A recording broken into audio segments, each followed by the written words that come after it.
तिलिस्मी तालाब की कहानी दिखाने के बाद आइए हम आपको लेकर चलते हैं गोरखपुर के बस्ती।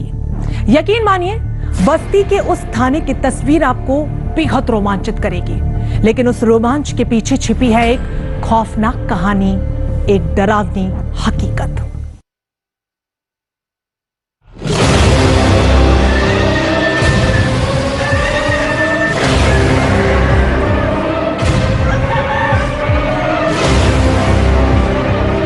काटा पीटा नहीं जाता, सिर्फ छोड़ दिया जाता है।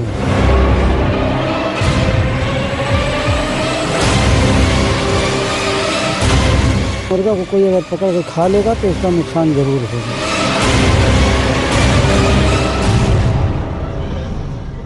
इनको कोई खाता नहीं।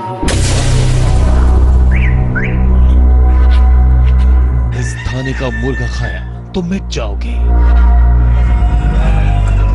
खाकी क्या शैतानों की टोली भी अब मुर्गों को नहीं बनाती अपना निवाला, क्योंकि कोई है जो है इन बेजुबानों का रखवाला। फरियादी भी नहीं जाते उस थाने में।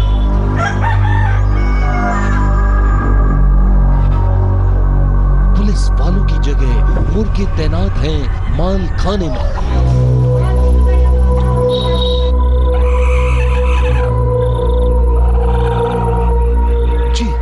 तस्वीर तस्दीक कर रही है इस सच की।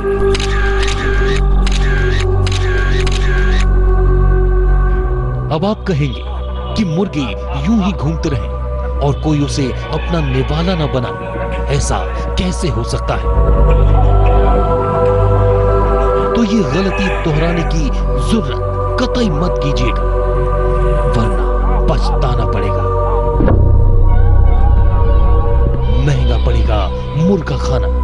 ऐसा हम इसलिए कह रहे हैं कि पहले भी कुछ लोगों ने ऐसी गलतियां की थी।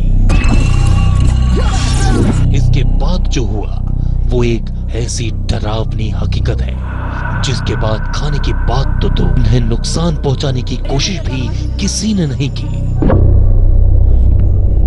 बस्ती जिले का कप्तानगंज थाना, एक तरफ मजार तो दूसरी तरफ मंदिर। लेकिन हम फिर कहते हैं कि इन तीनों के बीच तिलिस्म की एक अलग दुनिया है, और वो तिलिस्म यहाँ घूमते सैकड़ों मुर्गों में छिपा है। लेकिन इन तिलिस्मी मुर्गों की कहानी बताएं उससे पहले इस मजार की कहानी जान लेते हैं, जहाँ से जुड़ी है तिलिस्मी मुर्गों की हकीकत। शहीद बाबा की मजार, इसी नाम से बस्ती और उसके आसपास के लोग इस मजार को जानते हैं। कहा जाता है कि इस मजार पर जो आया वो खाली नहीं गया। इतना ही नहीं, मन्नतें पूरी होने के बाद इस मजार पर जिंदा मुर्गा चढ़ाने की रिवायत है, जो सालों साल से बदस्तूर जारी है।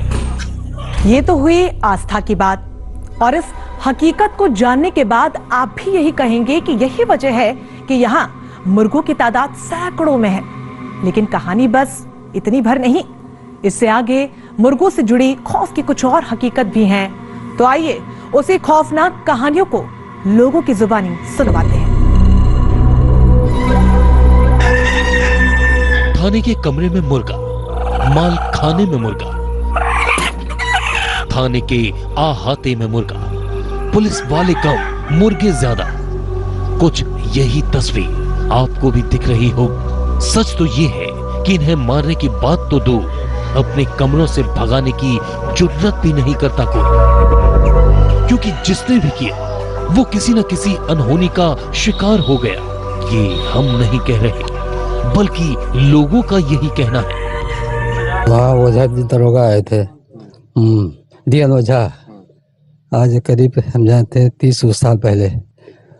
तो वो समझ नहीं पाए, 22 मुर्गे थे, 21 मुर्गा कटवा दिए ये मियाँ लोगों को बुलवा के। मसाला उनको तेल मसाला दिए, खुश नहीं हुआ, वो बना के खाए, फाटिया पड़ के उनका नुकसान हो गया था। एक्सीडेंट होने वाला था। मुर्गा को कोई अगर पकड़ कर खा लेगा तो उसका नुकसान जरूर होगा। कभी हुआ है यहाँ पर? हाँ, ऐसा हुआ। एक एसओ साहब थे और वो सारे मुर्गों को कटवा दिए थे। और वो मतलब नियमानुसार किए, बनवाया और उन्हें मदरसे के बच्चों को खिला दिया, फिर भी उनका एक्सीडेंट हो गया। इनको कोई खाता नहीं है, कोई खा लेगा तो उसका सर्वनाश हो जाता है बाबा के माध्यम से, इसीलिए इसको कोई छूता नहीं है। अब सवाल ये उठता है कि मुर्गों के साथ खौफ की ये कहानी क्यों जुड़ी है। कहते हैं कि इन मुर्गों की रखवाली यूं तो पुलिस वाले करते हैं, लेकिन असल में इनके पीछे है शहीद बाबा का साथ। क्योंकि इससे पहले भी कुछ पुलिस वालों ने मुर्गे को मारकर अपना निवाला बनाने की कोशिश की थी और हर किसी के साथ कोई ना कोई अनहोनी जरूर हुई। यूं तो इस थाने में मुर्गे की मौजूदगी की कहानी सैकड़ों साल पुरानी है, लेकिन 40 साल पहले की एक कहानी ऐसी है जिसकी गवाही के बाद मुर्गे को मारने की हिम्मत किसी ने नहीं दिखाई। दरअसल 40 सालों पहले डीएन ओझा नाम के एक थानेदार इस थाने में पोस्ट हुए। मुर्गों की तादाद देखकर उन्होंने थाने से मुर्गों को हटाने की मुहिम शुरू कर दी। नतीजा ये हुआ कि थानेदार साहब को डरावने सपने आने लगे। कहा तो ये भी जाता है कि शहीद बाबा ने उनकी गुस्ताखी की सजा कोड़ों से दी है। सपनों के सच की ये वो कहानी थी जिसकी गवाही खुद उन्होंने दी और बाजार से मुर्गे लाकर थाने में रख दिए।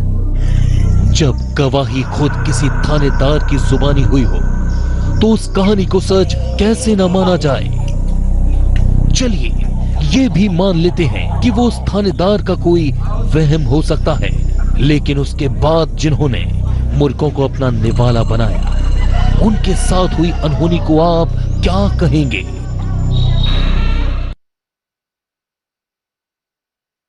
यकीनन आज के दौर में ऐसी कहानी पर यकीन करना थोड़ा सा मुश्किल है, लेकिन जब गवाही जनता की जुबानी हो रही हो तो उस एहसास को बयां करना भी हमारी मजबूरी है। हमारी इस खास पेशकश अजूबा में पूर्वांचल के प्रेतलोक के सफर को आज देते हैं विराम। अगले हफ्ते फिर लेकर चलेंगे आपको ऐसी ही किसी अजूबे कहानी के सफर पर। तब तक के लिए मुझे दीजिए इजाजत। नमस्कार।